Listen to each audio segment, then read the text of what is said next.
Welcome again to Joe Stunner Boxing. As you may have heard, Richard Riakporhe, or perhaps it's Boxxer, have pulled Richard Riakporhe out of the purse bids for the JAI OPETAIA world title fight. And this, of course, has echoes of when Fabio Wardley was due to fight Fraser Clarke, or went to purse bids, and Clarke, Boxxer, Ben Shalom pulled Clarke out of the purse bids.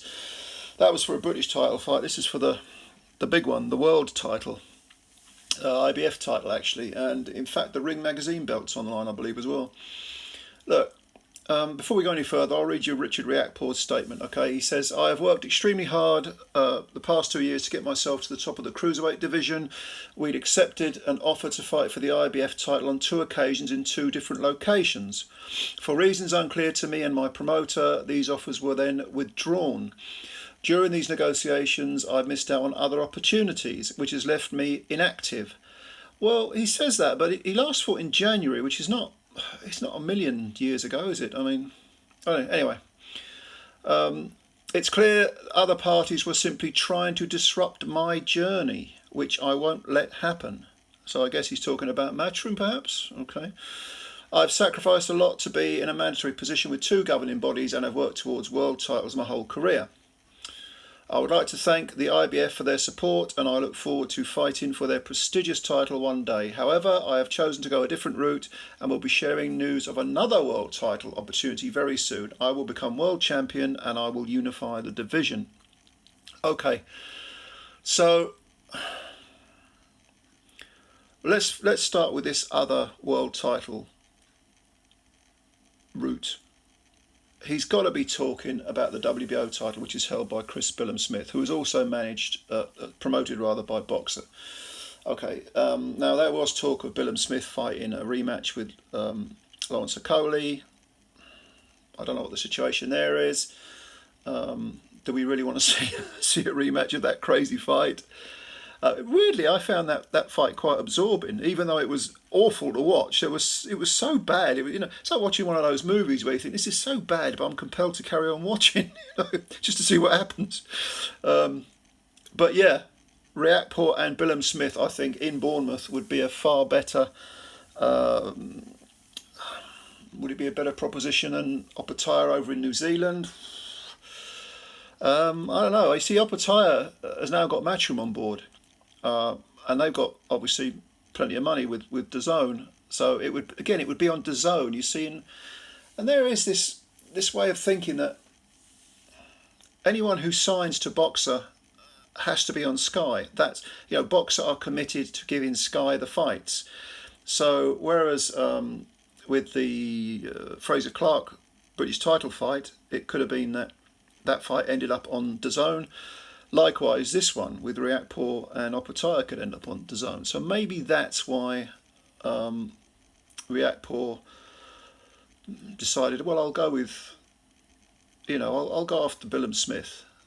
Or maybe he looked at the Bournemouth event, which was a fantastic event. I mean, the fight was crap, but the event itself was great, between Billam-Smith and Okolie, and he thinks, yeah, I'd love to be out there, because he was ringside for that. He was thinking, I'd love to be in, headlining something like this, and of course it's in Britain as well. He doesn't have to travel halfway across the world.